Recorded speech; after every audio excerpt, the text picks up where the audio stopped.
আসসালামু আলাইকুম। আমি ইঞ্জিনিয়ার ফাহাদ কথা বলছি মানিক ইঞ্জিনিয়ারিং থেকে।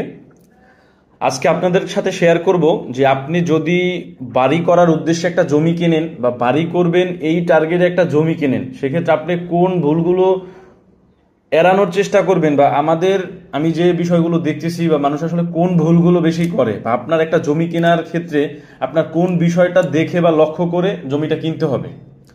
দর্শকবিন্দু, ইতিমধ্যে আপনার ডিসপ্লেতে আমার একটা প্ল্যান দেখতে পাচ্ছেন বা একটা লেআউট দেখতে পাচ্ছেন। তো আমাদের এটা হচ্ছে একটা ল্যান্ড, যে ল্যান্ডটা হচ্ছে একদিকে 50 ফিট আর একদিকে হচ্ছে 35 ফিট 6 ইঞ্চি টোটাল ল্যান্ড, এবং এই ল্যান্ডের সামনে বা এই জমিটার সামনে আমাদের রাস্তা আছে 10 ফিট ওয়াইড রাস্তা।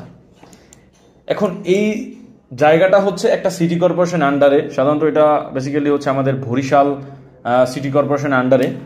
তো এখন এত মূল্যের একটা জমি কেনার পরেও তার মন মতন বাড়িটা করতে পারতেছে না বা সম্পূর্ণ জায়গার ব্যবহার করতে না পারার বিশেষ কিছু কারণ আছে। যেমন আমাদের সিটি কর্পোরেশন বা আমাদের যে বিল্ডিং ইমারত নির্মাণে বা বিএনবিসি যে রুলস রেগুলেশনগুলো আছে, এই সকল সীমাবদ্ধতার মাঝে আসলে দেখা যায় যে সীমাবদ্ধতা আটকে থাকতে হয়। তো এই বিষয়গুলো যদি আপনি জমি ক্রয় করার আগে যদি লক্ষ্য করেন, সেক্ষেত্রে কিন্তু এই সকল প্রবলেমের মধ্যে আপনি পড়বেন না।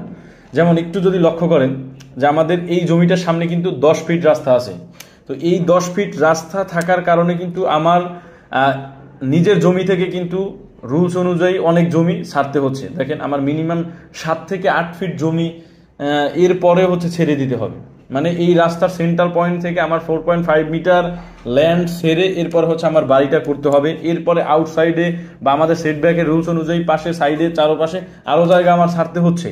তো সেক্ষেত্রে কিন্তু আমার দেখা যাচ্ছে যে জমিটা এটার অর্ধেক প্রায় 40% জায়গারও বেশি কিন্তু এই সব টার্মে আমার ছেড়ে দিতে হচ্ছে। একটু লক্ষ্য করে দেখেন যে আমার 10 ফিট রাস্তা থাকার কারণে আমার 7 থেকে 8 ফিট 9 ফিট জায়গা ছেড়ে দিতে হচ্ছে।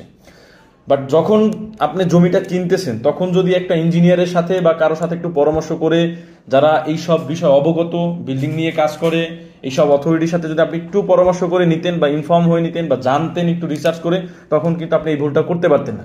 দেখেন, যদি আপনি এই 10 ফিট জায়গা 10 ফিট রাস্তা সম্মুখে আছে এমন জমির প্লট না কিনে যদি আপনি 20 ফিট 25 ফিট রাস্তার পাশের জমি যদি কিনতেন, সেক্ষেত্রে কিন্তু আপনার এই জমিটা আপনার ছাড়তে হতো না এবং আপনার কিন্তু এই জমিটা লস হতো না। আপনি চাইলে আপনার মনের চাহিদা মতন আপনি বাড়িটা করতে পারতেন। এরপরে আরো অনেক বিষয় থাকে যে এর পাশে কি আছে, কোনোদিন এতে সমস্যা হতে পারে কিনা, ইন ফিউচার এই জায়গায় বড় রাস্তা হওয়ার সম্ভাবনা আছে কিনা, এই জায়গায় কোনো ট্রেন লাইন হওয়ার সম্ভাবনা আছে কিনা, আশেপাশে কোনো এয়ারপোর্ট হবে কিনা বা এয়ারপোর্টের পাশে কিনা।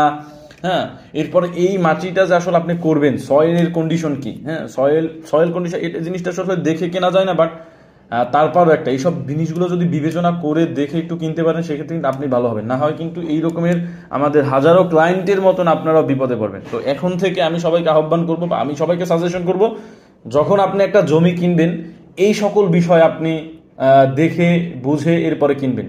হ্যাঁ, আর বিশেষ করে এর পাশাপাশি হচ্ছে জমির দলিল, এই যে কাগজপাতির যে বিষয়গুলো, এই বিষয়গুলো পারফেক্ট আছে কিনা এগুলো দেখে এরপরে হচ্ছে আপনি আপনার জমিটা ক্রয় করবেন এবং ওই অনুযায়ী আপনি বাড়িটা করতে পারবেন।